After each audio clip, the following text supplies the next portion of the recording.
Hello everyone, आज हम एक केस देखेंगे डॉक्टर विजयकर सर का। तो हम समझेंगे कि किस तरीके से उन्होंने अप्रोच लिया था। तो ये case basically vocal cord polyp का है।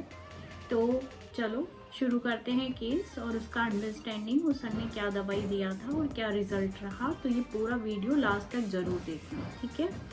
तो मिस्टर आर आए थे, 34 ईयर के थे सर के पास 2018 में। ये अक्टूबर में आए थे एंड जून में इनको पता चला था कि इनको पॉलिप है एंड बहुत ज़्यादा हॉर्शनेस था इनकी वॉइस में। तो वोकल कॉर्ड पॉलिप इनको डिटेक्ट हुआ था, जिसकी वजह से इनकी वॉइस में बहुत ज़्यादा हार्डनेस थी, हॉर्सनेस था, तो बोल भी नहीं पा रहे थे। तो डॉक्टर ने इनको एडवाइस क्या किया था, ये एंटी डॉक्टर ने, कि आपको सर्जिकल रिमूवल करना पड़ेगा, ठीक है।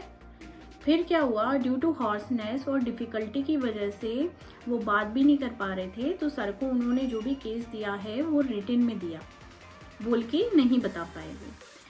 तो उनका जो हिस्ट्री और प्रेजेंट कंप्लेंट था, he had a persistent cough and cold for 5 to 6 month, जिसकी वजह से जो उन्होंने क्या किया, उसको निगलेक्ट किया, वो कफ को, उसका प्रॉपर ट्रीटमेंट नहीं किया और उसके बाद ये हॉर्शनेस ऑफ वॉइस डेवलप हो गया, जो ग्रेजुअली बढ़ता गया और जिसके बाद उनको उनका टीचिंग जो था, जो उनका पैशन था, वो उनको स्टॉप करना पड़ा। आफ्टर दैट उनको बहुत ज़्यादा एंजाइटी और माइल्ड डिप्रेशन होने लगे, क्योंकि उनको टीचिंग बहुत पसंद था और वो बोल नहीं पा रहे थे और टीच नहीं कर पा रहे थे। पास्ट हिस्ट्री में रिकरेंट कोल्ड्स मिले थे एंड बार बार उनको सर्दी हो जाती थी। साथ में नेज़ल पॉलिप का हिस्ट्री था, जब वो 8th स्टैंडर्ड के थे तभी उनको नेज़ल पॉलिप हुआ था और सर्जरी के थ्रू उसको रिमूव कर दिया था। तो अभी पर्सनल हिस्ट्री देखते हैं। तो एपेटाइट इनका बिल्कुल नॉर्मल था, स्लीप इनका साउंड था, ड्रीम्स में इनको कॉलेज लाइफ के ड्रीम्स आते थे, ट्रैकिंग के ड्रीम्स और टीचिंग के ड्रीम्स मोस्टली देखने को मिलते थे, वो ही आते थे। बॉवल्स मूवमेंट इनके नॉर्मल थे, मतलब कोई भी कॉन्स्टिपेशन नहीं था एंड डायरिया इनको बार बार नहीं होता था। पास्पिरेशन में कुछ भी ऐसा सिग्निफिकेंट नहीं मिला और थर्मल्स में चिली थे।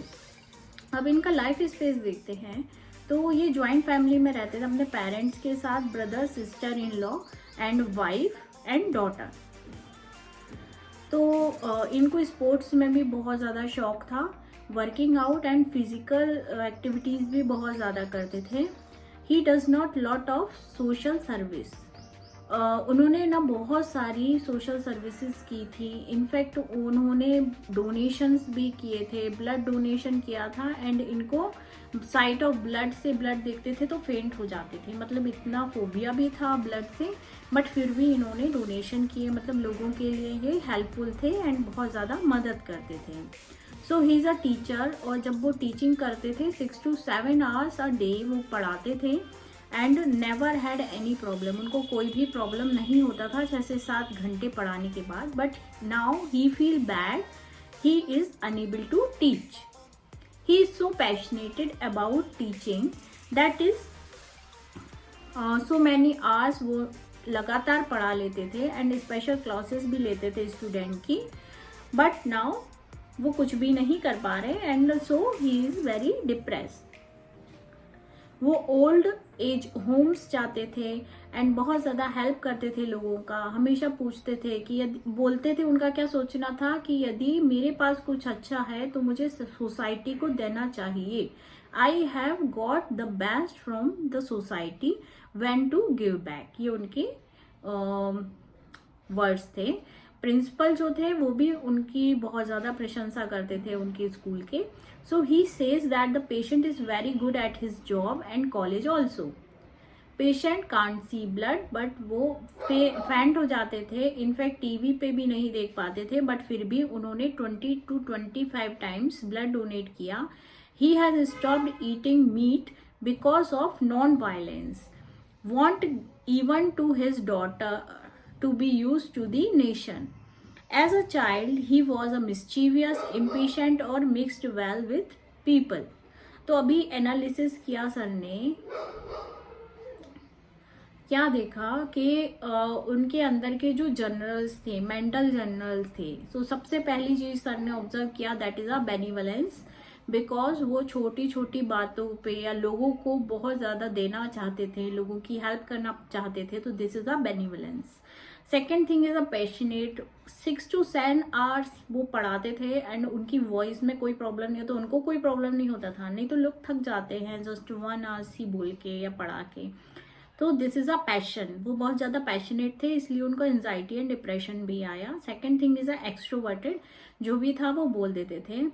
नेक्स्ट था फिजिकल जनरल जो मिले वो था fainting, sight of blood, and second thing is a chilli.